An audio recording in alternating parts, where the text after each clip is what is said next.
देखो I know recent में सभी यूट्यूबर्स और फिल्म मेकर्स बाहर जाके शूट कर रहे हैं, क्योंकि एक तो उन्हें काफी ज़्यादा फ्रीडम मिल जाती है शूट करने के लिए, और साथ ही उन्हें काफी ज़्यादा एंगेजिंग शॉट्स मिल जाते हैं और उनकी लोकेशन एकदम से चेंज होने पर काफी ज़्यादा एंगेजिंग शॉट्स मिलते हैं, और जो उनकी स्टोरी होती है वो भी वो काफी अच्छे से डिस्क्राइब कर पाते हैं। बट वहीं अगर तुम मेरी बात करोगे तो मैं थोड़ा अलग हूँ। अगर तुम इंडोर शूट करोगे ना तो उसमें अलग ही मजा है, क्योंकि तुम्हें इंडोर शूट करते टाइम बहुत ज्यादा फ्रीडम मिलती है और पूरा इन्वायरमेंट तुम अपना क्रिएट कर सकते हो। तुम्हें ये नहीं देखना पड़ेगा कि सन कहाँ पे है, कहाँ पे हार्श लाइटिंग है, कहाँ पे शेडो ज्यादा है या फिर कहाँ पे सॉफ्ट लाइटिंग आ रही है, ये सब तुम्हें देखना ही नहीं पड़ेगा। और अगर तुम आजकल टेम्परेचर चेक करोगे तो तुम्हें शूट आउटडोर कैंसिल ही करना पड़ेगा। और अगर बॉडी हाइड्रेट ना रहे तो ऐसा हाल भी हो सकता है। So let's talk why I always shoot in indoor.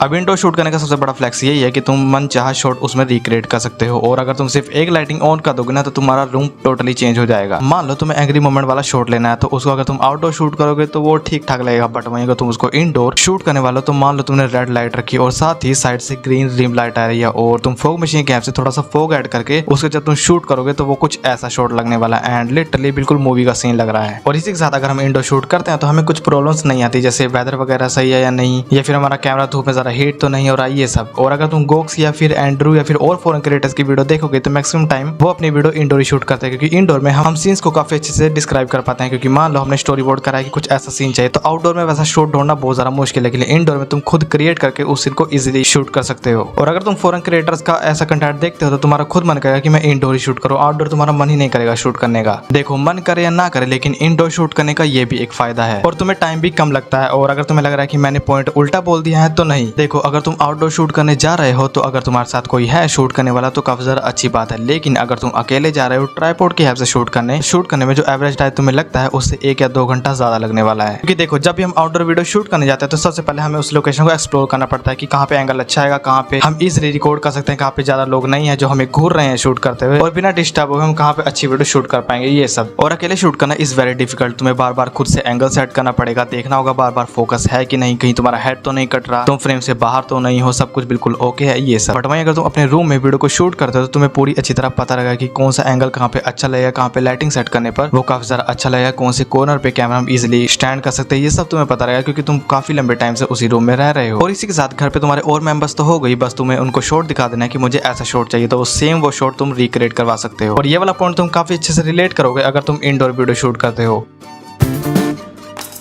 अब ऐसा हमारे साथ एक बार नहीं, 2 बार नहीं, हर बार होता है कि जैसा सोचा था वैसा शूट तो कर लिया, सिर्फ सोचा था। और जब घर आकर हम शॉट्स को लैपटॉप में देखते हैं और जब सारे शॉट्स खराब निकलते हैं तो मन करता है कि लैपटॉप को फेंक दें, बट इसमें प्रॉब्लम लैपटॉप की नहीं तुम्हारी है। और मान लो तुमने वो शूट पूरा प्लान करके बनाया था और तुमने थोड़ा खर्चा भी किया उस शूट को करने के लिए, लेकिन जैसे तुम वहां से शूट करके आए और तुमने शॉट्स घर आके देखे तो बिल्कुल बेकार है, मेरा पूरा शूट खराब हो गया, अब क्या होगा। और तुम उस चीज को दोबारा रिक्रिएट भी नहीं कर सकते क्योंकि लोकेशन काफी ज्यादा दूर थी और तुम दोबारा उस चीज को खरीद के शूट नहीं कर सकते। तो इंडोर में भले ही तुमने सारे शॉट्स को खराब ले लिया हो, लेकिन तुम उसको रीशूट इजीली कर सकते हो क्योंकि तुम घर पे हो, तुम कभी भी लाइटिंग दोबारा सेट करके उसको शूट कर सकते हो। और उसी के साथ ही तुम उसमें थोड़े चेंजेस भी कर सकते हो। मान लो तुम्हें वो अलग एंगल से शूट करना था या फिर तुम लाइटिंग चेंज करके देख सकते हो, फ्रेमिंग थोड़ा चेंज करके देखो, तुम्हें और अच्छा शॉट मिल सकता है।